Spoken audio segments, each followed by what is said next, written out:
Hello, welcome to the Paddock Pass podcast, Paddock Notes. We're looking forward to the Austrian Grand Prix this weekend. Steve English, David Emmett, Adam Wheeler on the show. And I have to say, guys, we've got an awful lot to get through to, considering there's basically only one topic at hand on the media day for the Austrian round. Obviously, back-to-back races. It should be pretty boring, Dave. But there was a little bit of news, just a small bit today. Yeah, just a smidgen. Not the news that we were expecting. It does seem that the Red Bull Ring is doomed as far as rider relationships are, because weird things always seem to happen. Today, we received a press release around noon that Maverick Vinales would not be taking part in the Austrian Grand Prix. He has been suspended by Yamaha for, I can't remember the exact quote, something along the lines of irregular riding. No, Dave. No, it was, in fact, it's one of my questions for you. Have you ever irregularly operated your motorcycle? I have done that many times, Ad, but that's because I'm a shit rider. I was going to say, I've also irregularly operated it and usually suffered a great deal of pain as a result. I mean, basically, they accused him of trying to break the engine. And in fact, literally just about 10 minutes ago or something, MotoGP.com posted a video, a very brief onboard video of him riding through the limiter, actually out on track on the last lap, and then putting the bike on the limiter as he comes into pit lane. And if you actually look, you can actually see in those last 4 laps, if you look on the timesheets, you can tell that he's doing something really, really weird. Some photographer friends of ours said they heard him doing all sorts of weird things, like leaving the bike in 5th, going up the hill and along the front straight and down between 3 and 4. So he's just, bouncing the thing off a limiter, and that's guaranteed to break a bike. Adam, just out of curiosity for you, this is obviously a step on from what we've seen over the last few rounds. I know you talked about it on the pod about how Maverick went basically last to the podium, back to last over the last 3 rounds. But when you think back to Sachsenring, I remember on the pod we were talking about it, and it was either yourself or Neil mentioned that at one point during the race, Vinales said he switched into test mode. And it was at the end of that race, and he basically gave up the chance of scoring points because he wanted to work on something else. And I remember one of you commented that, like, you're a factory Grand Prix rider, you're in the middle of a Grand Prix, and you're saying, I'm just not going to try. And then this is another example of just the extremes of Maverick Vinales. I mean, there's 2 things to remember first, Steve. One is the general ambience between Maverick and Yamaha at the moment. I mean, of course, there must be a deal of indifference there. The deal's going to finish. We all know that. So maybe you could say the working relationship is strained. I mean, we're speculating, of course, how it actually is, the kind of vibe between Maverick and the rest of the crew. But the other thing was just the amount of drama there was in the race last weekend. I mean, I was watching it through the press room window, and you can see Maverick. I mean, he was shaking his head. He was despondent. There was almost, his body language was one of utter disbelief, almost disgust. And when the crew managed to get the M1, his race bike, into pit lane, there was a lot of urgency, pushing the bike. You can see Maverick almost punching the bars with the kind of, manipulation of the controls. I mean, when I first saw the press release or heard the news, I did wonder if there was something awry with his electronics or his setup. There was something contributing to, the mishandling of the motorcycle, because his exit out of the pit lane and onto the grid was so haphazard and so panicky. But then, everything that's happened between Maverick and Yamaha, and like we were saying just before we recorded, they've mentioned in Valentino Rossi's debrief, there was a little bit of talk about mental health. I mean, it is a topic that's very prevalent and, in top level sports at the moment. And you'd have to wonder whether Maverick Vinales is in the right kind of space to deal with another kind of setback that sees him bouncing from one extreme of the grid to the other. I just want to jump in there as well, because obviously you mentioned mental health. It's always one of the big hot button issues that we've seen over the course of the last 18 months, and pretty much whenever any elite athlete mentions issues that they're having in that sort of way, or whenever they're going through big transitions like what Vinales and Yamaha are doing now, it's almost like it's a taboo subject to then say you haven't done your job. And Maverick Vinales didn't do his job, and he's been punished for that. Yamaha I find it very difficult not to side with Yamaha on this. Dave, what do you think? No, I mean, yeah, you have to side with Yamaha. Valentino Rossi was interesting because what he said was there have been times when I've really wanted to walk away. I've just wanted to like stop. There's been no point. And I didn't want to go to the next race. And all the people around him, Uccio and Albi and his mother and all sorts of other people, have sat down and said, no, you have to go. It will be worse if you do not go. And he said, it can't get worse. And he said, it can get worse because you end up in a world of pain, a world of legal trouble, and it just gets more and more difficult. And so they persuaded him to go. It doesn't look like Maverick Vinales has those people around him. We hear stories that his dad is back in the grid or back in the paddock. His dad had been banned. Maverick Vinales' father is not the only father who is, shall we say, disruptive. There are lots of them, including some very famous people who are extremely disruptive and who people don't want. Teams don't want anywhere near the rider when they're there. But yeah, it just seems that he doesn't have anyone around him to sort him out, sit him down, and do all the rest of it. And it's not surprising by Yamaha, despite the frustration that Vinales might have felt. I mean, you do have to side with Yamaha to a degree, Dave, but, and of course, there's no smoke without fire. So for Yamaha to take this kind of almost unprecedented step, it means that, Maverick has done something. He's irregularly operated his motorcycle to a degree. It's quite a severe and also a public relations kind of, from that point of view, it's a big thing to do. But, let's not forget how much of a shit show Yamaha's been over the last 2 years with their general organization, their general management of talent. It's been kind of speculative at best. I think, the Red Bull Ring in particular, I mean, you could be cynical and say the title of the racetrack could be an attempt by Monster Energy Yamaha just to, cloud it over, because they publicly apologized to their riders for the lack of performance of their motorcycles. Last year, they couldn't get the brakes to work on any of the bikes. And this year, they've kind of, momentarily sacked one of their star rider for the last, 5 years. So it's, again, I find it staggering that some people in upper management and Yamaha are still getting away with these kind of antics, because it does make them all look very amateurish. And, how can you be, I mean, somebody like Davide Brivio must be looking at this and laughing his face off. I have to say, if that was the case from Yamaha, that is possibly the best bit of shithousery we're going to see all season. The thing is, it's not just Yamaha though. I mean, we had Zarco. Like last year, we had Johan, or was it last year or the year before that we had Johan Zarco? 2 years ago, 2019, Johan Zarco saying, "Look, I'm not going to ride anymore. I'm stopping." We had Ducati trying to steal or trying to lose Jack Miller, trying to ditch lap Jack Miller because they were going to put Jorge Lorenzo on the bike. It just seems to be an absolute magnet for nonsense. I have to say, I can understand Maverick's frustration to it, because he did have problems. He stalled the bike on the grid. They changed the clutch. There was some talk of him not wanting them to change the clutch, but they changed the clutch because really you can only use it for one start and that's it. Then he got pushed into pit lane. He was through the pit lane, out of pit lane, and as we talked about on the pod, that must have upset his electronics. He said he had pit lane warning all the time while he was riding, and I can imagine that would just get really, really annoying. You can't actually see the stuff on your dash that you want to see and need to see to race properly, but that doesn't excuse it. You have to just get on and try and deal with it. As Jack Miller said, you're a motorcycle. You're paid to race a motorcycle. You should be getting on and trying to race a motorcycle, because you never know what's going to happen.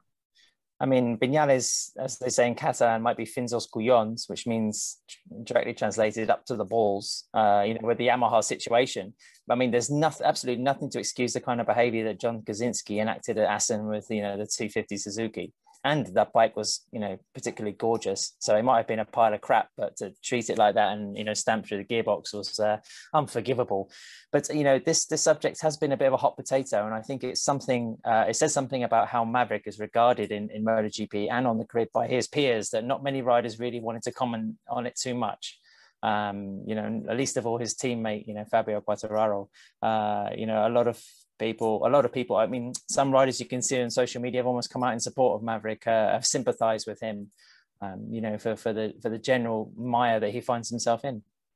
Just out of curiosity though, does he find himself in that situation just from his own doing in a lot of ways? Like obviously Fabio comes into the team, so suddenly Yamaha does have that rider that's in a position to win the World Championship, a rider that's come in, stepped into that team and done a better job than Vinales.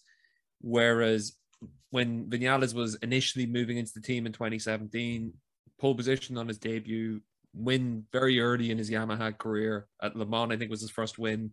And at that point, he was the top Yamaha rider. He was the guy that Yamaha were expecting to be their leader. He was the guy that then they would just, you know, his talent would mean that they would give him a pass on certain things. This weekend or last weekend, it hasn't been something that's come out of the blue. That's always been there with Maverick. We saw it whenever he was in Moto 3, and we saw it all the way through his career, that he had these moments of being a little bit strange, a little bit difficult, a little bit different to the other riders. And now suddenly, because they've got a rider that's doing a better job than him, Yamaha are in a position to be able to say, we don't need to take this anymore. Yeah, but I think the whole relationship has been deteriorating for a long time. I mean, there was the weirdness of, I mean, just the fact when he re-signed his contract, he had an offer from Ducati. Ducati were actively hunting him. Vinales basically phoned Yamaha and said, look, I've got this offer from Ducati. What are you going to do about it? And at first, nobody at Yamaha wanted to take his call. And eventually they had to phone Yamaha Japan. And the Japanese bosses got involved, and they said, "Oh, all right, we need to keep him." But you know, he was signing a new contract in January. Then we had the whole saga with the crew chief. You know, that he says, "All right, I can't work with Ramon Forcada." Fair enough. But then for Yamaha to replace Esteban Garcia with Silvano Galbacera, that was already like a desperation move. Do you know what I mean? It was a move not born of any sort of systematic plan. It was just like, all right, let's try something, throw something at the wall and see if it works. So there's been something wrong in that team for a very long time. Yeah, I mean, like Dave says, moving through three crew chiefs is pretty indicative of the situation Maverick was in. I mean, I think he signed 2-year contracts on 2 occasions. So he didn't have any issue clearly in committing himself to Yamaha, even if he did have reservations about the fluctuations in performance or how the M1 was able to use, you know, Michelin rubber in varying, you know, degrees of grip conditions, which has always been Yamaha's Achilles heel over the last 5 years. I think this year, you know, since the beginning of the season, when he looked so promising, you know, in Qatar, you know, this is the biggest swing from one extreme to the other. And, you know, the fine, I think, like Dave says, he's on the money. The severance with Esteban Garcia, I think maybe is the final straw. You know, I mean, Maverick, to a degree, was riding to fill his contract out and obviously think about his future employment prospects. But, you know, what happened, you know, last weekend and all this mess now with Yamaha is hardly going to motivate Aprilia to, you know, consider a big money offer. I mean, if anything, he's probably wiped to zero off his value. You know, in comparison to maybe a young rider they could take a punt on from Moto2. So it's not a good situation, Steve. But maybe Vinales is the kind of guy that needs a break from it for a year, because the talent, as we've said umpteen times over, is there. It's just the mentality as a racer is not quite solidified, or is not as hard as some of the other characters on the grid. Well, Andrea Dovizioso is the living proof that you can't take a year off of MotoGP. You don't get to come back. So if he goes, he goes. He doesn't come back again. What we see is that Maverick Vinales is very up and down. I mean, you know, I don't want to be diagnosing mental illness, but he is very sort of a bit bipolar. He's very, very up or very, very down. The fact that he was signing 2-year contracts very early in the year, because I remember the previous 2-year contract he also signed, I think, in January or something. I remember a very, very early announcement for that one. And then the one which he signed in for 2020, which was he signed sort of very early in 2019. or sorry, no, the contract they signed for 2021, he signed very, very early in 2020. That was also in January. So it seems like he gets this sort of enormous boost of enthusiasm and thinks, right, okay, right, I can do this. We're really, really going to be there. Gets there, and then as the season goes on and all sorts of unplanned things happen, then he gets completely depressed and angry and frustrated and all the rest of it, and can't deal with it. So it just seems, honestly, he would benefit enormously from a sports psychologist. But he went to a sports psychologist, said he didn't learn anything, and moved away from him. But working, I've also had psychologists and psychiatrists. And the relationship, sometimes you bond with them, sometimes you don't bond with them. And the ones you don't bond with, you sort of think, what am I doing here? I'm wasting your time. But when you find one who you can really relate to, you think, oh yeah, okay, right. Then you're open to it. And Maverick Vinales' problem is that he's just not open to it. Just bouncing back to Yamaha for a moment, thank God for Fabio Quartararo for them. I mean, if I was some senior decision maker in Iwata, or even like a guy looking after the account books, I'll be thinking, right, we've got an icon of motorcycle racing and the brand retiring at the end of the year. We've had a very fractious relationship with our satellite team where they were considering other manufacturers. We have one rider that's injured. We have a test rider who hasn't really tested, filling in, and the other rider is busy destroying multi-million-dollar equipment. I mean, it's just such a bizarre scenario. Quartararo is, I'll tell you what, the chef in hospitality needs to give him a double plate of pasta, because Yamaha certainly have to be patting him on the back for saving their skins, at least in the public realm. And they can't even find people to ride their bikes next year. That's how much of a hole they're in. Well, let's talk about what happens going forward for the rest of this season, David. Do you see it where Vinales gets back on that bike at any stage? No, not at all. I think this is his last race for Yamaha, or I think last week was his last race for Yamaha. I think we will see someone from Superbikes come in. Gerloff? Probably. My guess is Gerloff will come in for Silverstone. And then after Silverstone, Cal switches from Morbidelli's bike into the factory team. He rides out the rest of the season, and that's it. Because there's no point putting Vinales on that bike. The trust, the relationship is so utterly broken that it would be bad for Yamaha and bad for Maverick Vinales to actually keep going.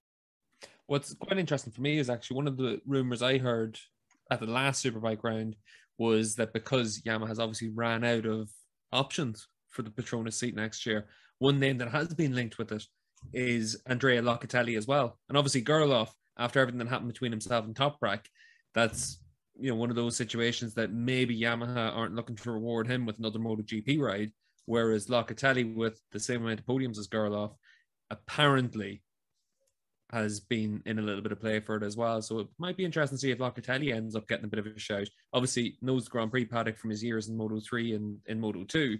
But I'll tell you what, up until, a month ago, he certainly wouldn't be putting Andrea Locatelli onto a MotoGP bike, but he's been able to make a massive step forward. And he might well be a rider that gets a little bit of reward for that. Now, what's interesting going forward is we've got a lot of clashes between GP and Superbikes whenever we've got the triple headers. So that could also scupper an awful lot of those plans. The fact that we are seeing names like, with all respect, Andrea Locatelli, Darren Binder, all of these, like left field choices, and they might be quite good choices, but they are left field. They're not the sort of things which you would have expected to be talking about. Is it underwhelming, Dave? Do you think it's underwhelming? I don't think it's underwhelming. I just think there's a lack of a sort of choice at the moment. There seems to be a lack of imagination. There also just seems to be a lack of available talent. There are no obvious candidates. I think I said this before. There are no obvious candidates, and that's why it's surprising. Might work out really well. You never know. It's not even that there's no obvious candidates. There's a lot of obvious candidates, but those obvious candidates were by and large offered a one-year deal, a prove-it deal, where after 6 rounds, you could be out. So you've got a lot of riders that are sitting on good seats at the moment that are looking at it from the perspective of, I could go to Yamaha, I'll have 3 tests, 4 tests before the start of the season, and I get 6 races to try and prove that I'm worthy of a MotoGP seat. And they're looking at it from the perspective of, I might give up something that's a potential championship winning ride in Superbikes or Moto2 or this, that, or the other. And that's what the problem is. Yamaha so far may not have actually put on the table, here's a long-term commitment from us for you to be on the Petronas bike. And that's where a lot of riders are starting to fall between the cracks. And that's also where there's a little bit of good management as well for those riders, where their managers are saying, you know, you can take that seat, but you're risking the opportunities to then give yourself a really good opportunity for the future. And, you know, you need to take a view of 3-4 years down the line rather than 3 or 4 months down the line. Obviously, if we're going to be back on track tomorrow in Austria.